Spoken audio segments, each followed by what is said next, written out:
I'm very interested in this topic as the mother of two daughters, 16 and 20 now, which I'm sure makes many of you feel very old out in the audience. But this is something that really got my attention a decade ago, and sort of the whole notion of overparenting and how baby boomers are, in particular, are parenting their kids. So I'm very excited to be moderating this panel.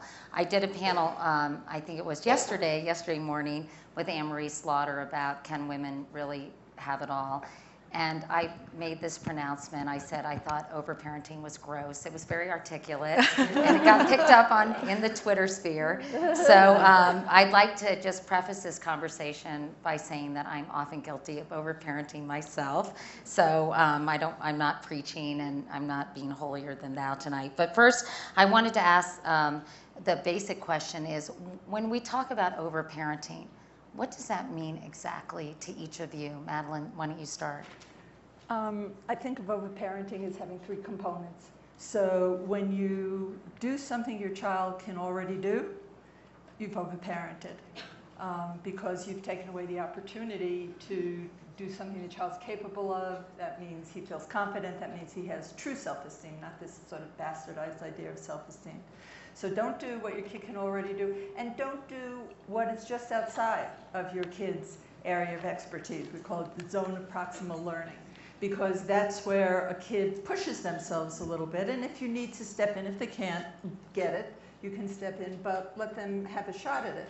And I'd say the third idea about overparenting that I have is when it's really your own needs that are being met as opposed to your kids' needs.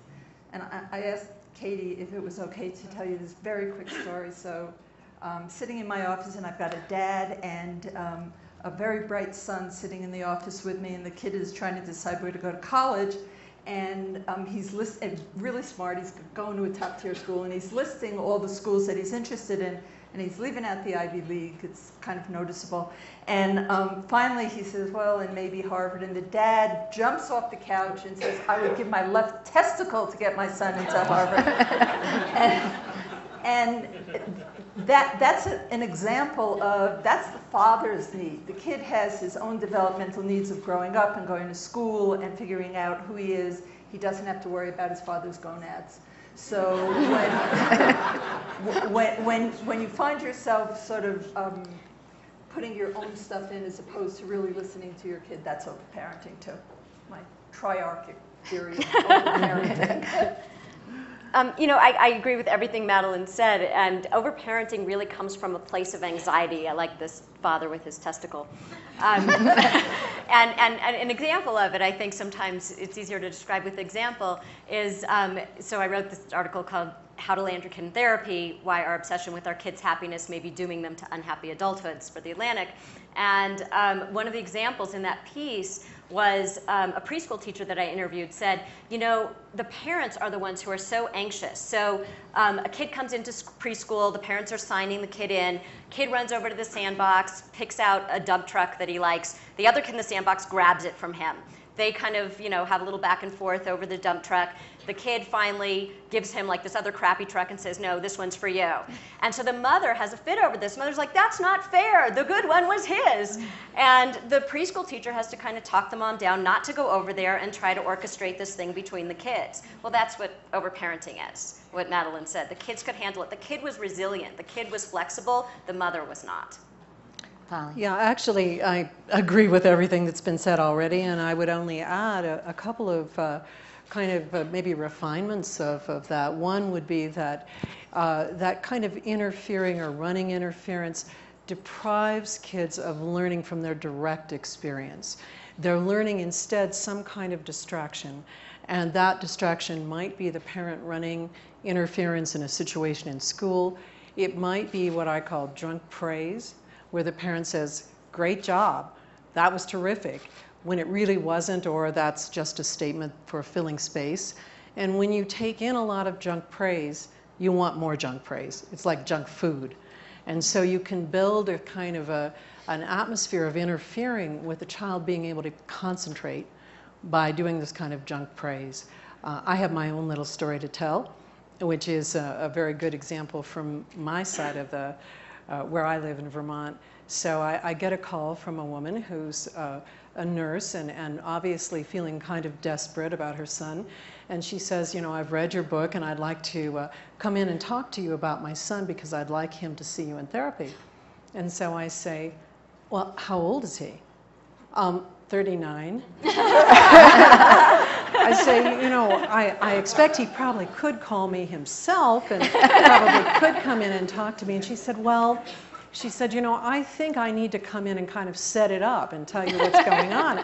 I said, well, therapy's a confidential relationship. She said, but you wouldn't have to tell him, you know. And I said, I would only do that if, you know, if you had a dependent child. She said, well, he moved home when he was 31. He is a dependent child. So it was, you know, and this is an absolutely true story. And I felt for the mom. I mean, she was really desperate. He was a kid who had graduated from an elite university, computer programmer, had done very well, and then kind of crashed and burned, moved home, and had not moved out. So that's my story on overparenting. So when did this whole trend of overparenting start? Did it start with kind of the free to be you and me, everybody gets a trophy at soccer practice, and you know, and can you pinpoint a moment in time where this seemed to develop? Because I was raised very differently than the way I'm raising my kids, and was it in the early 90s? When was it, Madeline? I think it was a little earlier than that. Yeah. I think it, look, I'm an old baby boomer, but it's younger baby boomers. You know, what did we have on our walls? We had, you do your thing, I do my thing. I'm not here to live up to your expectations. You're not here to live up to mine. It was sort of like this highly individualistic, we're so special, never trust anyone over 30. And so that's the 60s. And then the 70s, you have greed, you know, Wall Street, greed is good. And so I think there was kind of a shift away from a collective feeling about what parenting was, and people were moving all over the place. The rabbi or the priest didn't stop by anymore. And there was just a shift in what was valued. And metrics became incredibly important. So how much you made, did your kid get an A? Any way that you could measure yourself, because the old way of measuring yourself was kind of within the community, you know, the pillar of the community. That was the good guy. Now it's the guy who makes the most money. Every kid knows how to figure out the cost of the house and stuff like that. So I think it's somewhere around the intersection of our own sense of incredible specialness and entitlement and a deteriorating culture that has become increasingly reliant on metrics for measuring how well you're doing. Polly, I know you've studied the self-esteem movement. Yeah. When did that happen, and what Well, was it exactly? Well, it was in the 70s, you know. I mean, in the 70s, there was a movement that was an educational movement. It was in the schools. It was a parenting movement. And it was kind of like, you know, you can do anything. You're great. And I actually went to graduate school during that time. And so when I came into graduate school, I had young children. And I was parenting them more or less the way my mother had. And I came from a strict background, working class background. And then I went to graduate school. And I changed everything. And I was praising them and putting the stuff on the refrigerator and all the gold stars and so on. And I think that was really the shift over. It's when my children start identifying me as a person who didn't really want to be a parent, wanted to be a friend.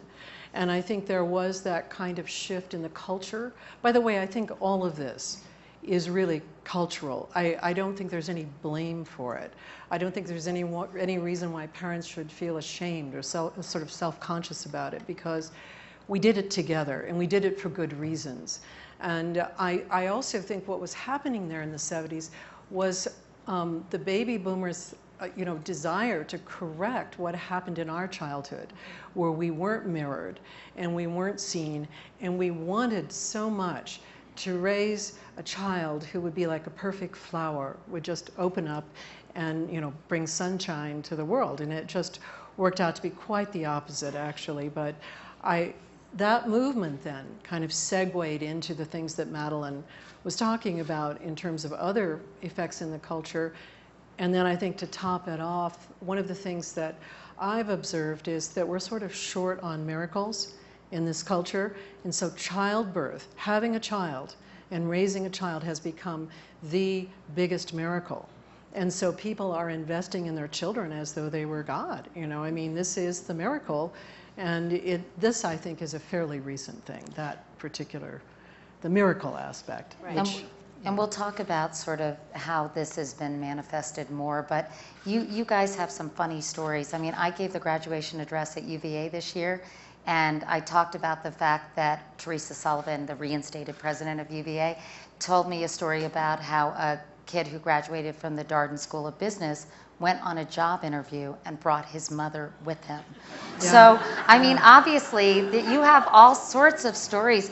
Entertain us for a minute, will you? And tell us some funny stories about, like, parenting on steroids, where it's so embarrassing.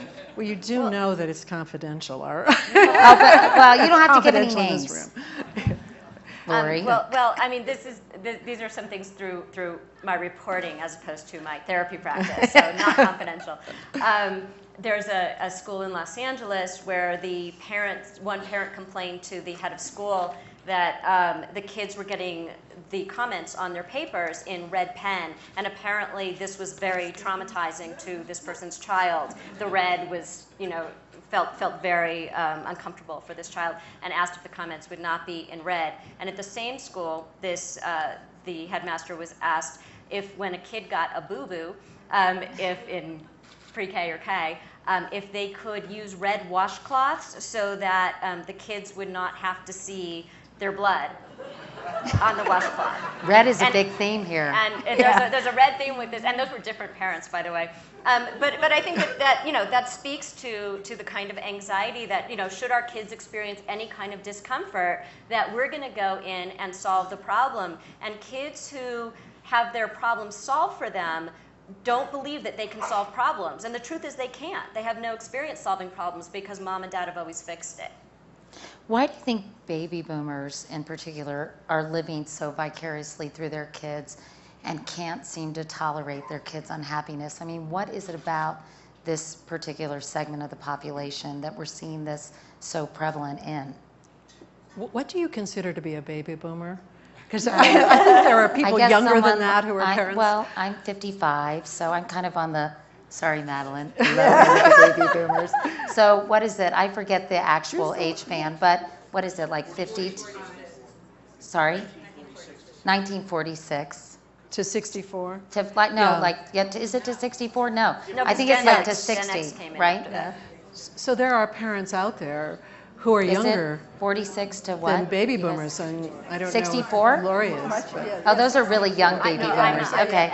You're an X. Okay.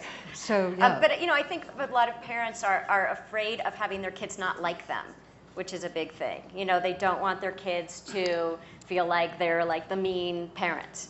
But why? Because I think that for a lot of us, as Wendy Mogul said, she has this great line, our children are not our masterpieces. But I think in a lot of ways we feel like they are, that they're very fragile, that they are an extension of us in a way that in previous generations they weren't considered. And that, we like to say, can I say something you said from breakfast today about... Maybe. Katie has a very accomplished daughter, and she was saying that it actually makes her feel good to say that her daughter goes to Yale. And it does. I admit it. And that's so normal. And I think that's the thing is that where's the line between sort of parental pride and then getting our own sense of the holes in our own lives filled by the accomplishments of our children. Right. And what about, Lori, let's talk about sort of the changing social fabric of society and why parents gravitate to their children sort of for their whole world, opposed to what it was like. And Madeline, you can jump in here. Yeah, well, one of the things I think about that is that we're doing a very bad job of presenting adulthood as something to strive for. So I have three sons, which meant I spent years, if not decades, in the bleachers because that's what everybody did. They were on the select team, and you see I got that in. And so I went like every other parent to see them every week for years because there's a big age difference between them. And at some point I realized, my husband who's in the audience here, I was going to the East Bay of the Bay Area, and he was going up north, and we hadn't seen each other for weekends at a time. And what did we do? We sort of sat passively in the bleachers week after week after week, watching children play a game. And when I realized that, and realized I could have had brunch with my husband, I could have spent some time with a girlfriend, I could have learned something about broadcasting or jewelry making. Or you could have written another book. I could have written, sort of more downtime for myself. And I thought about it in terms of how attractive does that look as a model of adulthood, that your mom has nothing to do every single solitary weekend but watch you kick a ball. And in the bleachers. And if you turn it around, if you think about what would it be like, like I like folding laundry, right? So what would it be like if I said to my kids, I really enjoy folding laundry. I'm pretty good at it. So for the next, 6 months on Saturday morning, we're going to watch me fold.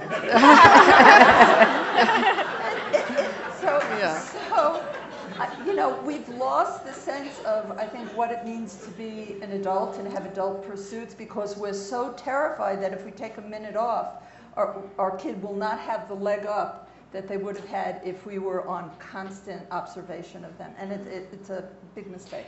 And this morning, Lori, we were talking about the fact that, I think there's probably a happy middle ground, which we can talk about later, between over-parenting and under-parenting and being completely detached. Right. But we were talking about in the 50s and 60s, your social sphere did not revolve so much around your kids. Right. And now today, it's really so child-centric that a lot of parents don't have a life beyond that. That's right. And there's a difference between being loved and constantly monitored, and what we do is we constantly monitor our children. And we think that we're showing them that we love them by doing that, but actually it doesn't have that effect on them. And what we were talking about this morning was that when you look at the divorce rate, when you look at the number of single parents out there, you look at parents who don't have their own lives, as Madeline said, they get a lot of gratification from their children. Part of it is that we're friendlier with our children than previous generations. There's less of a hierarchy, and in some ways that's good, and in some ways it can get a little enmeshed. So we treat our kids like friends, and then we don't spend time with our own friends.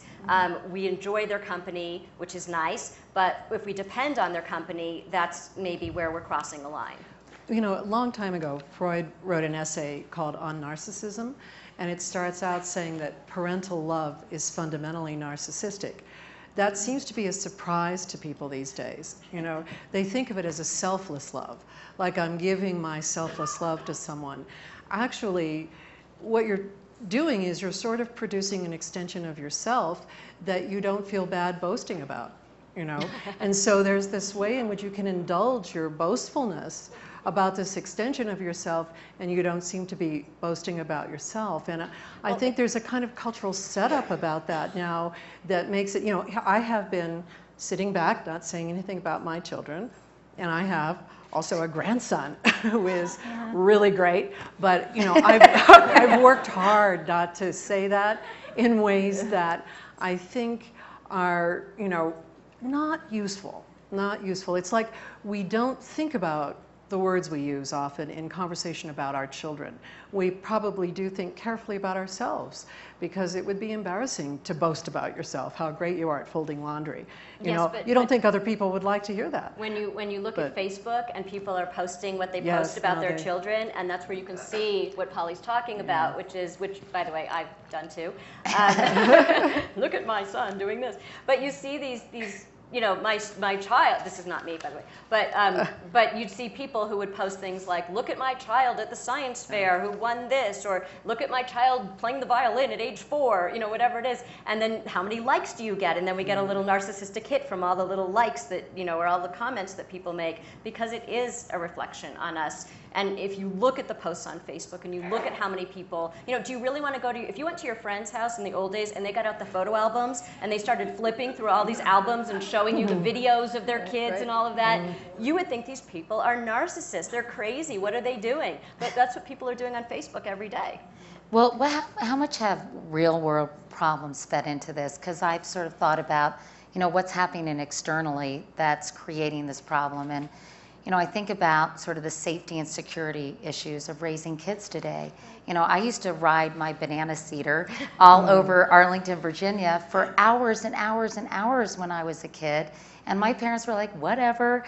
And now I feel like because of all the issues with child safety and pedophiles and predators, you feel that you have to be, for safety reasons, more attached to your child, and also for economic reasons.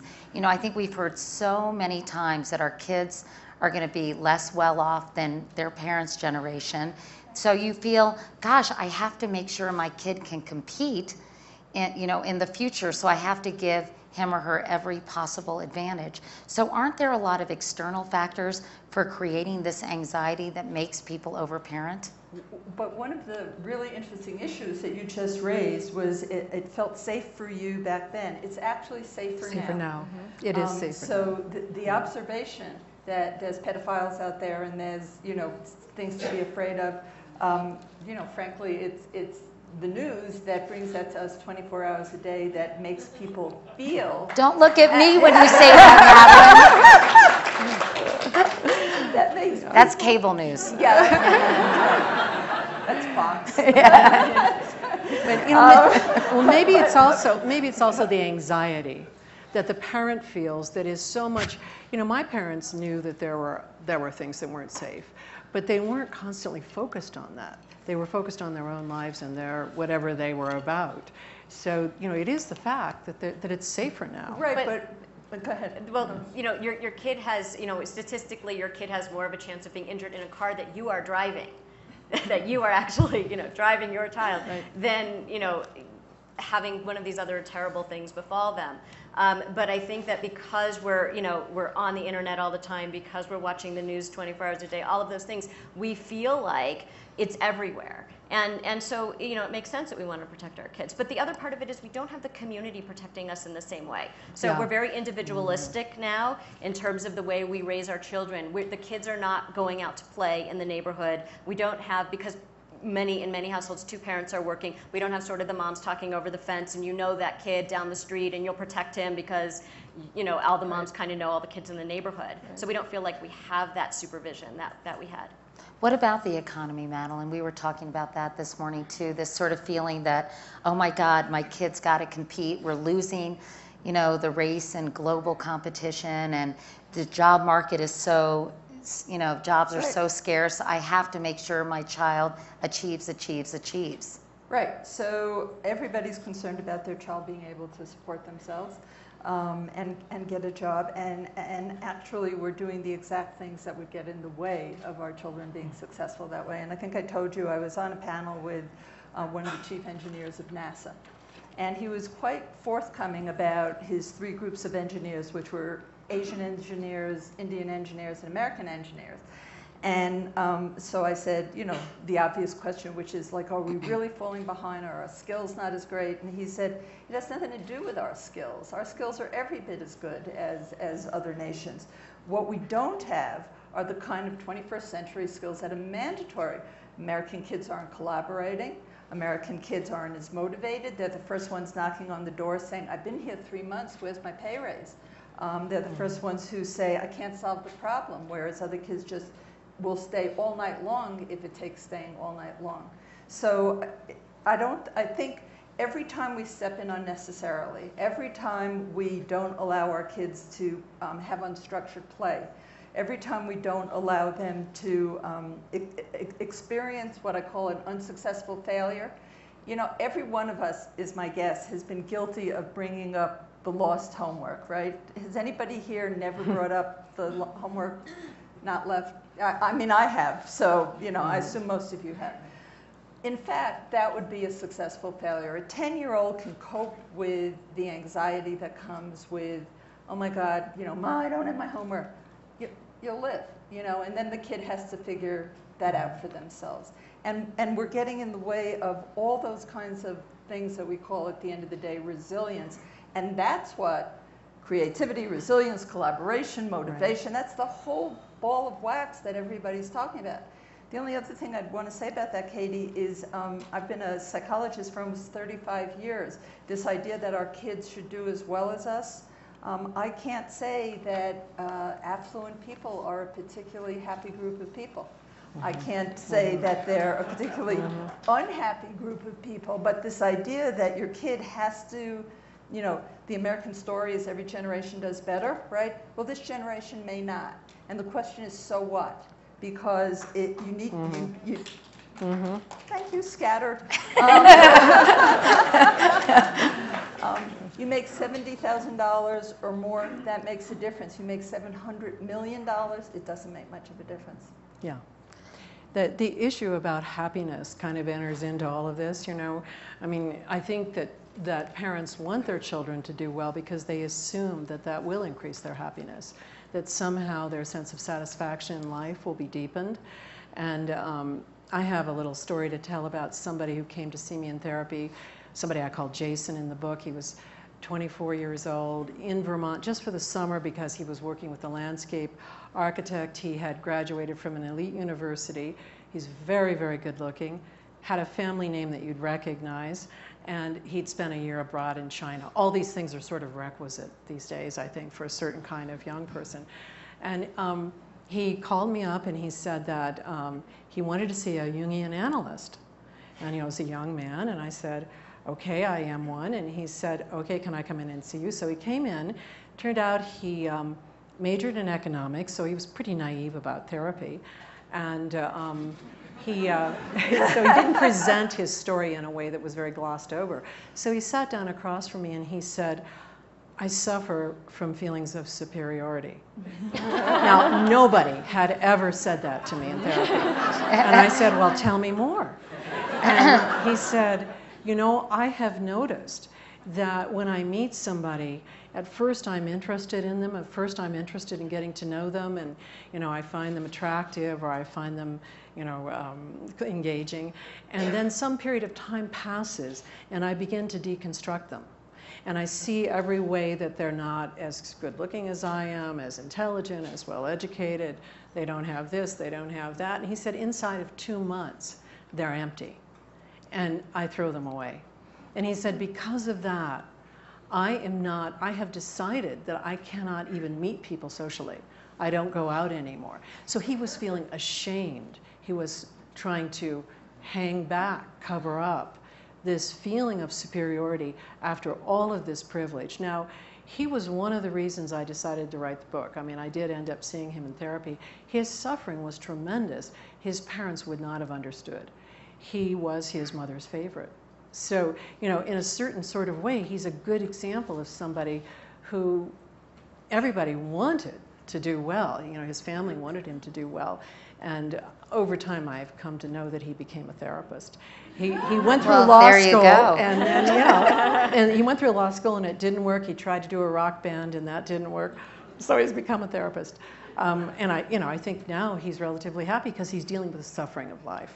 But you're also talking about, I think, is it okay if I Yeah, go for it. You're talking about this incredibly narrow version of success that we have. Like, right. you know, you listed all his, thank you, Yeah. credentials and stuff like that. Right. But I think we are so wrong about what we Yes. consider a successful life, and that so many of the kids that I see also, you know, the Price of Privilege opened with a girl who had incised the word empty into her arm, you know, Yeah. cut herself, which, by the way, 17% of kids on Ivy League campuses are self-mutilating.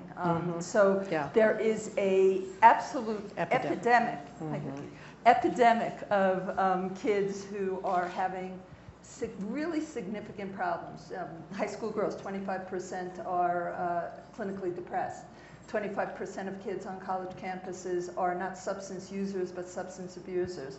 17% self-mutilating. So, and I think that part of that has to do with if all you have is that narrow view, and if that's all people see about you, if you can't really see the child in front of you, what their talents are, hands-on, creative, all the different things that kids come with, you end up putting kids under enormous pressure, and they end up feeling completely inauthentic. Yeah, and in fact, when in Lori's article, how how not to land your kid in therapy, right? You start by talking about a 20-something patient who, unlike patients from yesteryear, talked about how screwed up their parenting was, or their parents were. Right. Had great parents, had every advantage. Right. And yet felt incredibly empty. Can you talk about that patient a little bit? Because you talked about her in the article. So, usually when you're in graduate school, you're hearing all about, what parents didn't give their kids, the sort of the dismissive parent, the critical parent, the neglectful parent. And I was getting all of these kids, I say kids, young adults coming in saying, oh, I had great parents. My parents are my best friends in the whole world. And they did everything for me. They were at the birthday parties. They did the homework with me. They drove me here. They listened to all of my feelings. They gave me a choice about this, that, and the other thing. When they let me take guitar lessons when I wanted to take guitar, and they let me quit when I didn't like it anymore. All of those things that they were running interference on. And yet here now you get the kids, and they're newly out of college, or some of them are in their early 30s even. And they feel depressed, they feel anxious, they have trouble making decisions about little things and big things. They have trouble committing to a path, because when you make a commitment to one path, you're closing off another path. And they have a lot of trouble not having that option open for them, because when they were younger, you don't like guitar, quit it, go do something else. So you get a lot of depression and anxiety in this group that seems to have really loving, really well-intentioned parents. And I think the problem is that what parents are doing is very loving and well-intentioned, but it's not helping their kids. It's not, as Madeline said, what is our definition of success? They did all the right things to live up to our culture's definition of success, but inside they never really cultivated those things like disappointment, failure. Failure's a great motivator, by the way. Humility. As you want the parents to instill in the kids that you are special to me, but not you're special, meaning you're better than everybody else. And they get out in the world and they're not better than everybody else, and they don't know what to do with it. One of the things we talked about also at breakfast is sort of there's no room today, it seems to me, for an ordinary or average child. It seems if you get a B, you're a failure in this kind of hyper, parenting mode, or hyper achievement mode that we've gotten our kids involved with. Tell Madeline the story about when you tried to have that seminar for some parents in California. Okay, so I do a lot of speaking, and it's usually fairly well attended, but I gave a talk entitled The Average Child in Marin County. And that's the end of the story. Nobody came. Not one. Which I guess means there is not a single average child in the entire county of Marin. But the fact of the matter is, you guys were saying to me that 80% of people, children and people, are average. Sure. Right. But why can't we tolerate people who are not exceptional? Well, there's a pressure now to be extraordinary, and that has come with this whole sort of self-esteem movement, in which kids feel that they have to show up with something very special in order to fulfill the sense that there is something extraordinary about them. And that puts them in a frame of mind that is really kind of a relentless pressure and an enormous amount of self-focus, like focusing back on the self again, and the self-conscious emotions, most of which are quite negative, like envy and shame and guilt and jealousy and self-pity. These emotions are very high in this group, and it's often classified as depression, but actually it's more of a shame-based kind of collection of self-conscious feelings. And so in these kids that have had all these advantages, they end up actually being obsessed with themselves, with a sense that somehow they can't be just ordinary, where actually being ordinary is a great relief. Because more pragmatically, a lot of the things parents are doing are not effective, like the Einstein videos, or specializing in a sport, getting a kid to start going to soccer camp when he or she is 3 years old, and all these kind of hyper-parenting activities. You're telling me early intervention isn't really effective. Early intervention, well, I think the culture is earlier is better, more is better. And actually, that's absolutely not true. I know I'm not supposed to be geeky, but the No, data. you can be geeky. I told you can use your data. I can use my data. Your child watches Baby Einstein, they learn 10 fewer words per hour of watching Baby Einstein. You put your child in a play-based preschool, 3 years later they are doing much better academically than if they went to an academic preschool. Child, early specialization in athletics. Talk to any orthopedist and you have repetitive stress injuries on very young children. Our own child needed knee surgery by 18 from being a catcher. So it's as if we think we're going to fool development. So what does a young child need? A young child needs to play because it's in play that the world gets miniaturized and they learn how to do stuff. And it's social. You take something as absolutely ordinary as the game of chase, which looks like nothing's happening, right? They're just running around. But you got a chaser and a chasee and a negotiation about who's the leader, when's the games. I don't want to play anymore. Game's over, and now I have nobody to play with. This is the work of early childhood, not learning words a few months earlier because it doesn't matter. Finland, which is the exemplar of education in the world at this point, doesn't even start teaching kids until they're 7 years old. So I have just a slight thing I want to say about, we're always incredibly careful not to say to parents, you didn't do anything wrong, right? And because we're all shrinks and we don't want to make people feel worse, it just makes them feel a lot worse. Well, it just makes them feel a lot worse, but I think, and I don't know how people feel about this, we have enough data at this point that if you're ignoring it, if your child has no downtime, if your child is not sleeping 9 hours a night, which every single neuroscientist in this country will tell you is necessary for optimal brain development, that's not okay. It's not to say you're a bad parent, but I think that there is enough information out there at this point that we could, if we had the will, and if we weren't so afraid that it was going to knock our kids down a bit, that we would be more proactive. Well, it's a little hard to apply a corrective, though. This is what I find in talking to parents, because there's this, within this sort of perfectionism around parenting, and I like Judith Warner's book, The Perfect Madness, which compares sort of mothers in America and mothers in France, and the way we're doing it. Within that framework, it's like parents right away feel like, I've got to get it right now doing this. And that is still another level of trying to interfere. I mean, I think we have to start a new conversation, which is what we're doing here.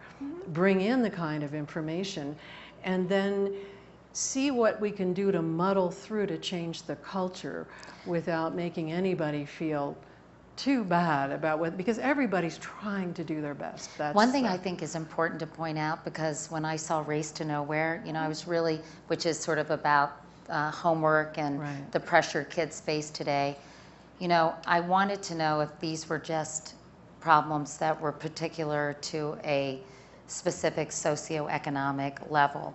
And I think the Aspen Institute sometimes isn't as inclusive as it could be in terms of lower socioeconomic issues in America.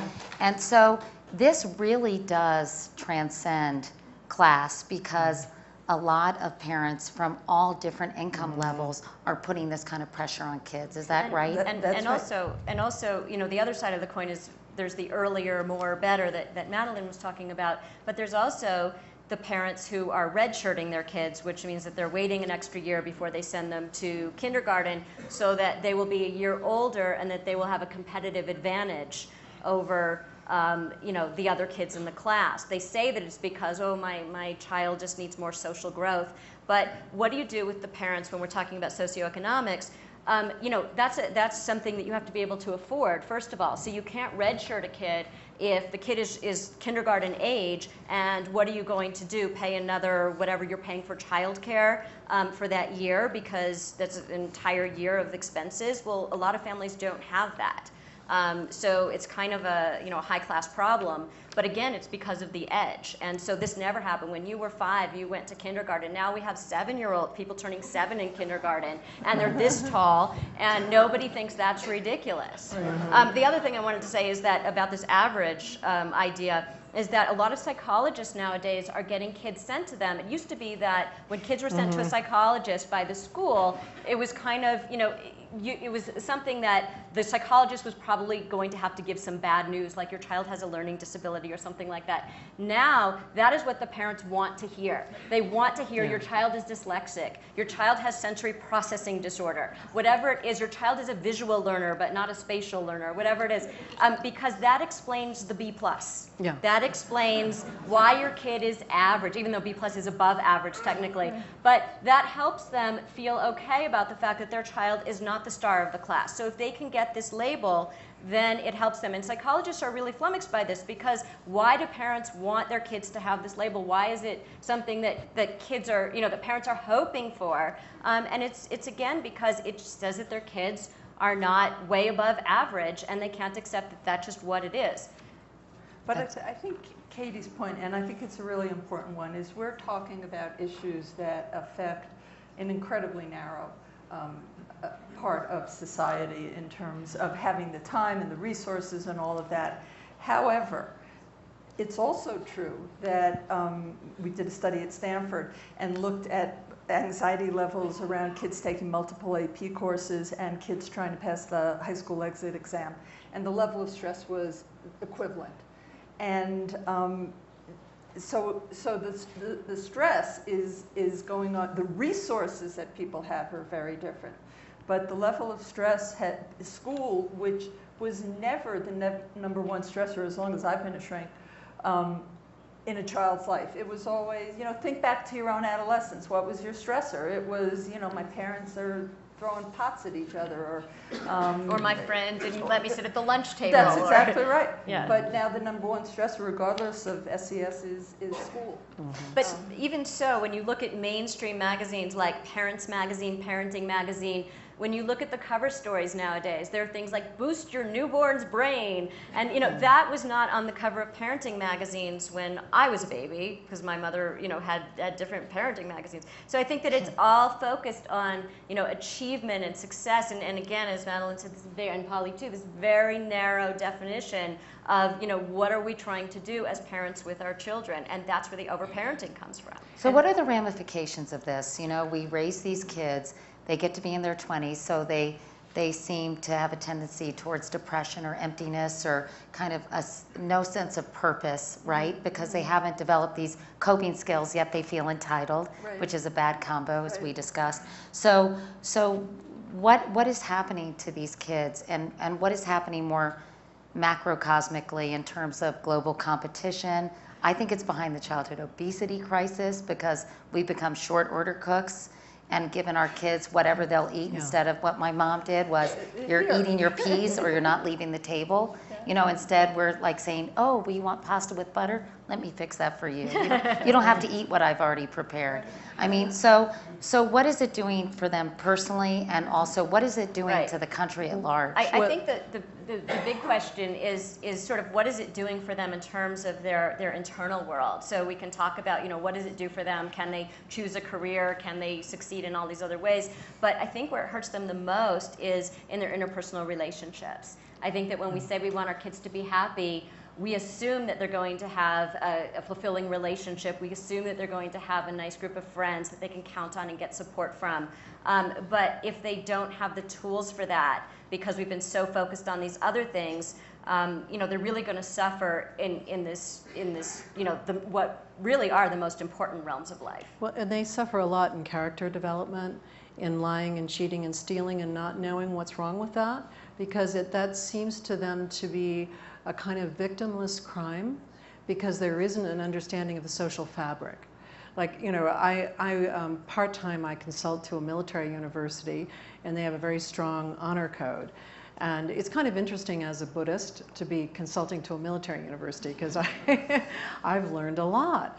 And I have really learned how discipline and how training for honor and so on are very close to a lot of things that I cherish. And one thing that can happen there when I'm there is I can leave my keys in my car. I can leave my computer in the car. Because actually the honor code works. And that seems a little shocking. You know, I mean, this is Vermont, so, you know, it might not happen some other place, but I think there's a real misunderstanding among young people about the value of having a social fabric that holds up the whole community and allows you to relax. You know, you could just actually relax when you're with people that aren't lying to you, aren't going to steal, aren't going to cheat. That's kind of almost an unknown right now.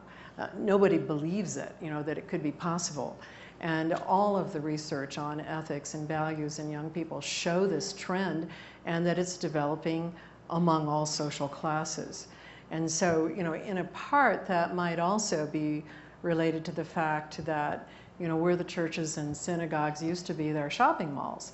So we're also in this kind of period of time where there's a kind of materialism at every level and everybody suffers from it. And I think that the parenting trends that we've been talking about that leave children without certain kinds of skills, interpersonal skills, community skills, character skills, also then those things will translate into them as parents. And you know. Yeah, I want to give the audience a chance to ask questions, but before we do you see the pendulum shifting? Because certainly there are a lot of articles about this and a lot of people writing about it. And is there kind of a middle ground between parenting like Betty Draper and like the mother who goes to the job interview with the Darden, you know, the UVA business school student? You know, can you give some really sort of practical advice for parents who want to let their children fail? And, you know, well, they don't want to let their children fail, but, you know, want to give them the opportunity. I want my kids to fail. I do. But no, I mean, you know, who want to teach them resiliency and want to teach them the ability to bounce back from setbacks in life. So what would you tell parents? You know, the research is that the best thing you can do as a parent is be reliable, available, consistent, and non-interfering. Mm-hmm. And I think that if you keep those 4 things in mind, you know, it's not so complicated. I mean, people have been raising kids like for a very forever. You know, and we've professionalized parenting. And I think the one thing to remember in this discussion, Katie, that hasn't come up is every child's different. And so one child may need a certain amount of help, and another child you may just be getting in the way. So, you know, I don't want to leave the discussion without acknowledging that the best thing you can do is have a clear vision of who your particular child is. And then I think if you're available and consistent and non-interfering and reliable, you'll and also you don't see your child's achievements as your achievements. I mean, isn't there sort of a healthy distance, Lori? Yeah, there is. I think, you know, there's this, you know, Winnicott came up with the good enough mother, and it can be applied to the good enough father as well. And we forget that. We feel like we have to be the perfect parents, and if we're not the perfect parents, we won't get the perfect child, and if we don't have the perfect child, we're going to feel bad about ourselves.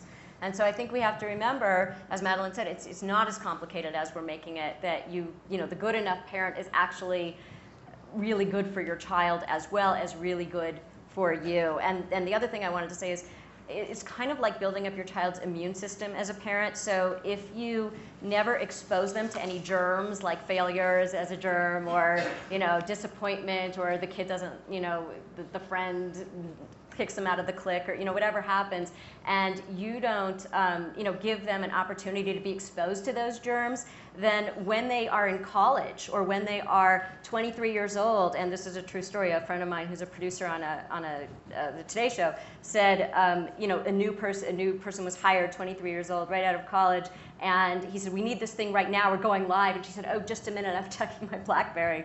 And he said, I would have been fired for that. But this is what happens. This person had no sort of, you know, their immune system was very weak. And so this person had never experienced the kinds of things that she needed to have experienced. And so as parents, my advice would be the best thing you can do is to help build up their immune systems, let them be naturally exposed to the germs of childhood. Yeah, and I would agree with all of that, and I would piggyback on that with the research that's out there on how kindness, generosity, and gratitude are connected to happiness. And so in cultivating them within the family, not simply getting your kid to volunteer in some country that needs it, that's great too, but within your own family, having them pay attention to what's actually going on. If someone needs help, if someone needs a door opened, teaching good manners, and the kindness, generosity, and then finally the gratitude. Just asking regularly and expressing yourself as a parent what you're grateful for, because that actually increases your happiness, and very little of it increases happiness quite a lot. And so I would add to that picture of the resilience and the perseverance that come with the kind of parent that you described and the kind of parent you described, that there is this other thing as well that's been well established by research too. Well, you're never going to have a cheaper therapy session than tonight. So I sort of suggest that if you guys have some questions, we have Lily, Wahoo Wah Lily, UVA grad, over there, who's going to have a mic, and also Brett on the other side. So go ahead. Yeah, is this on? Can everyone hear me? Yeah, you can stand maybe. That would be helpful. Okay. Thank you. The panel hasn't talked about what the monitoring should be with computers and as kids are spending more time on the internet. And I'm just curious as to what the panel feels the appropriate monitoring and what parents can do and what you think the right thing to do is with the internet with kids and being on the computer. I'll let somebody else answer what you do with your kids around that, but I would say modeling for them some boundaries around technology. If you have your BlackBerry when you're tucking your kid in at night and you're checking that, if you have your BlackBerry at the dinner table but telling them, no, you can't do this, that's going to be very confusing for them. What about other kind of monitoring? Do you guys have any advice? Well, you know, we learned this morning that children under 2 should have no exposure to this, and that's what the American Academy of Pediatrics says. You know, it becomes really hard in adolescence, right, when your kid is going to bed, you've said goodnight, and you've gone to sleep, and it's 1 o'clock in the morning, and your kid is still, you know, on Facebook and Twittering and stuff like that. And you see the green light under their sheets. That's right. So there are big pluses and big minuses. Technology is here to stay, and it's happened so quickly, it's outpaced, 1, the research on it, and 2, our capacity to know how to deal with it well. So I think most professionals would say, you know, if your kid is spending 2 hours a day between Facebook and screens, that's okay.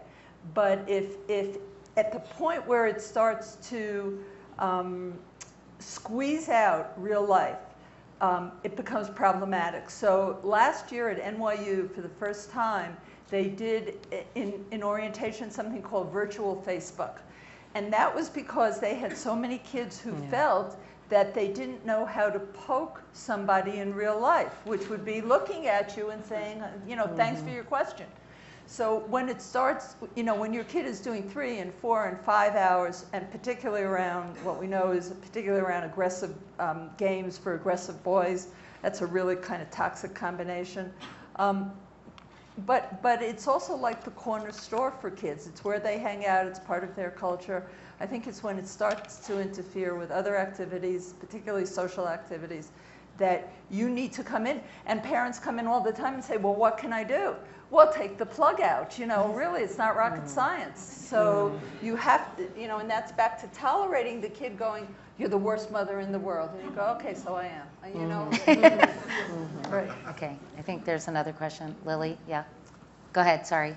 Hi, my name's Ryan. Thank you very much for speaking tonight. I thought you guys did an excellent job, and I agree with just about everything that y'all said. And I said, have you ever tried to consider or drawn a relationship or a correlation between overparenting and then I guess, welfaring in America as well? Is there a correlation to what we do in America and what our government does and how much support we give to certain people, and if that actually is counterintuitive and doesn't actually help them, it hurts them because there's always a safety net underneath them? Have you ever drawn a line or a connection to that, or had an opinion on that, or no? That's an interesting question. Okay, go ahead. Yeah.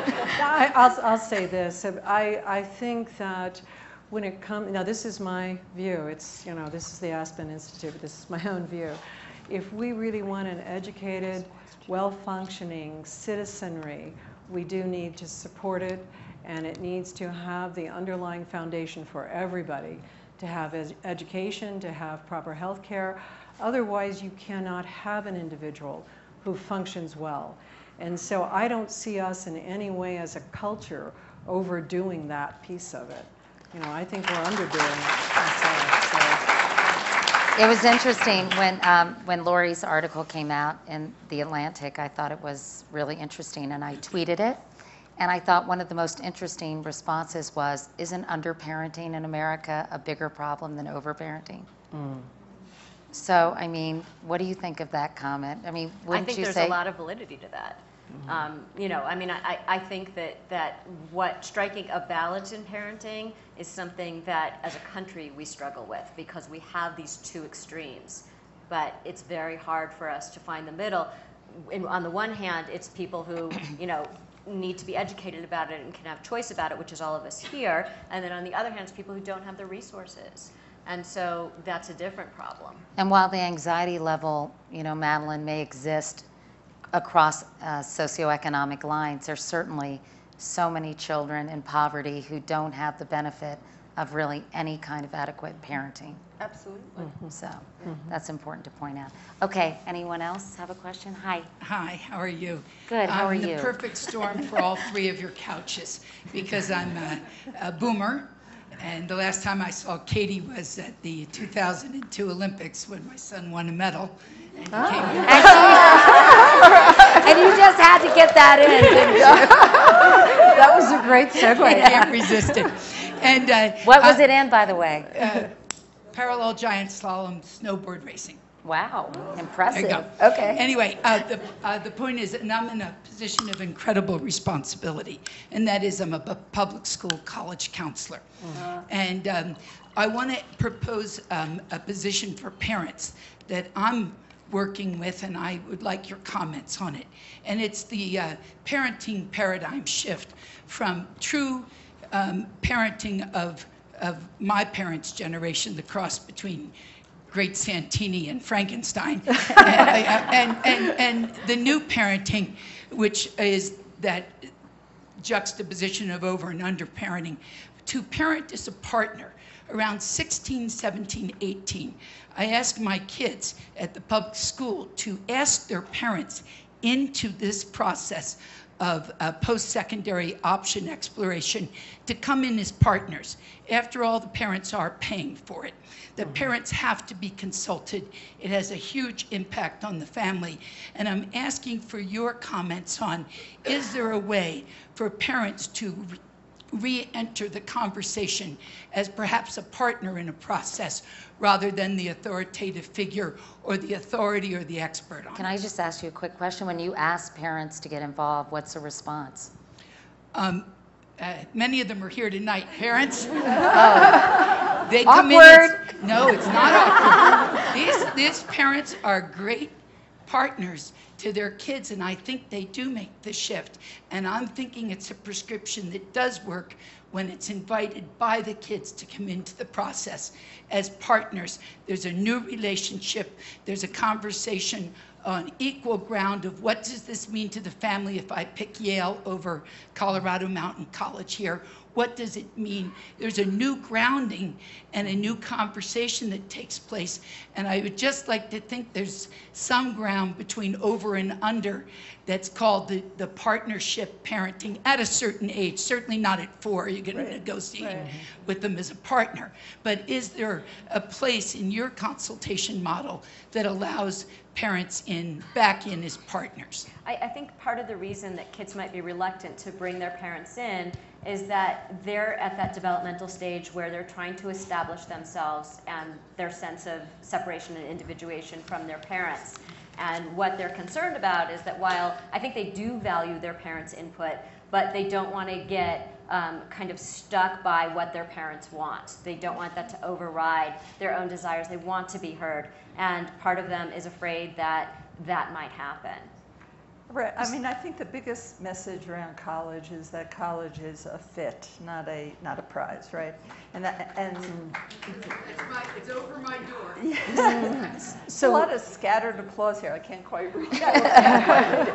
But you know, I think that clearly it's a collaboration, but I think that it has to feel like the child's project. I think it's actually better if the child feels I'd like my parents to participate in than if they're sort of ordered to have the parent participate in it. So, and it goes back to the same thing. What happens on panels like this is it's always like there's one right, like bring the parent in, really good idea, or don't ever bring the parent in, and it's not like that. There are kids who really benefit from having their parents collaborate with them, and there are kids who say, this is my space, this is my decision, you went to college already, I need to think about it, and then ultimately, if they're given enough space, then come back to you and say, what do you think about that? So I don't think there's really a single answer. I think it depends on the kid and the relationship that they have with their parents.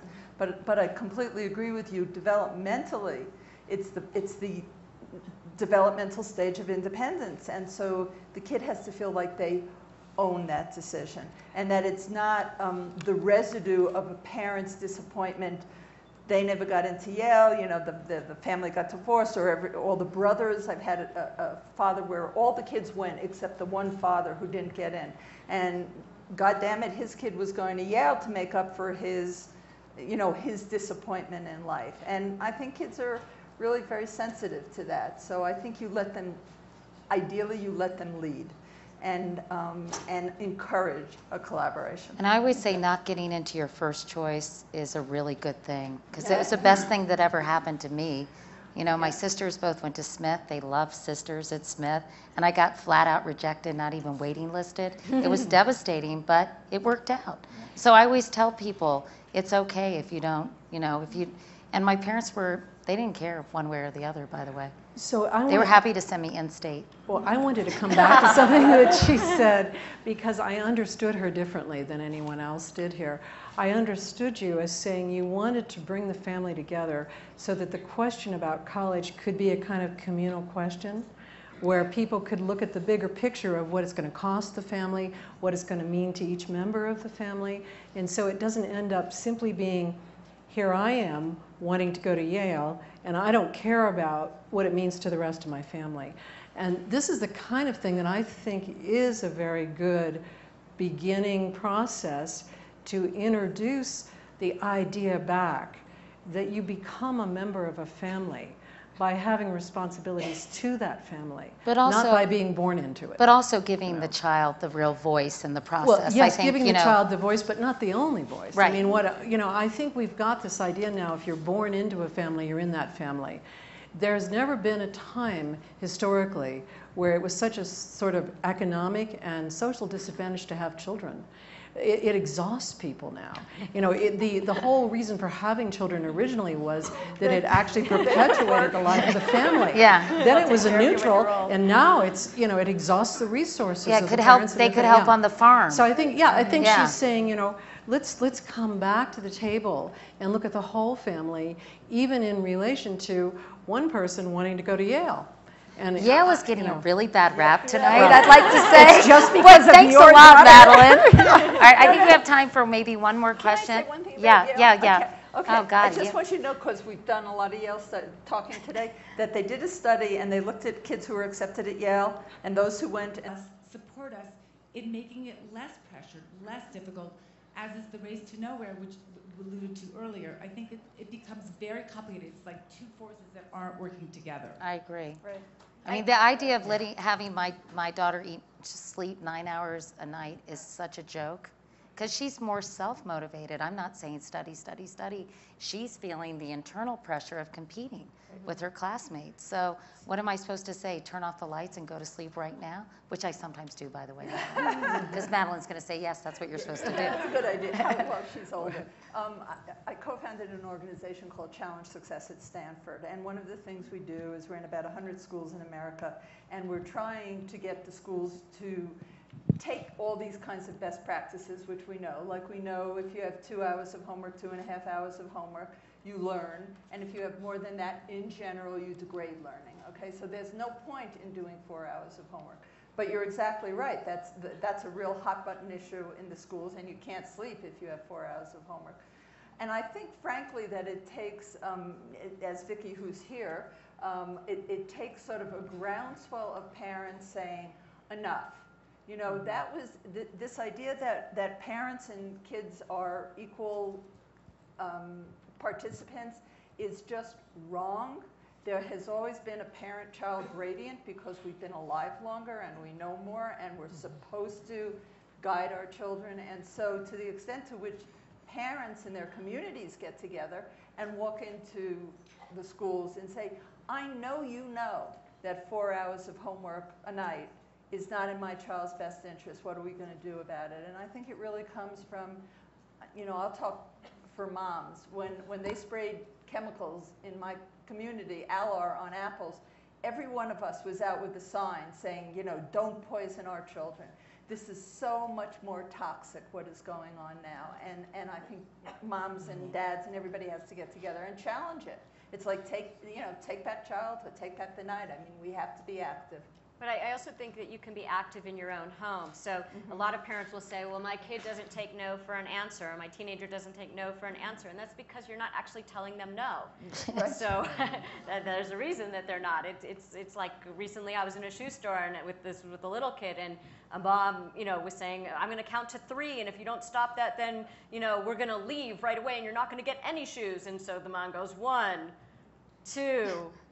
2.5. No, she didn't even do that. She said, instead of saying 3, she just said, okay, we'll take the sandals and the white ones, and we're out of here. You know, so what did the girl learn? That I was going to count to 3, and I'm going to get the shoes anyway. But we do that with sleep too. You know, like you need to go to sleep, you need to do this, but we don't actually enforce that because part of us feels guilty that, well, then they're not going to keep up with all their friends who stayed up till 1 in the morning to do the homework. And it's confusing because as therapists, we find it ironic that often we're telling parents, you know, you need to pay less attention to your kids' schoolwork. You need to pay less attention to their feelings in a way because they're over-invested in their feelings. And then the school is saying, well, you know, actually, it's multicultural day and you have to cook this dish. Well, what is that doing? You know, the parent is doing all the homework. The parent is the one who's worrying about the AP classes and what's due. And so there's a lot of pressure on parents.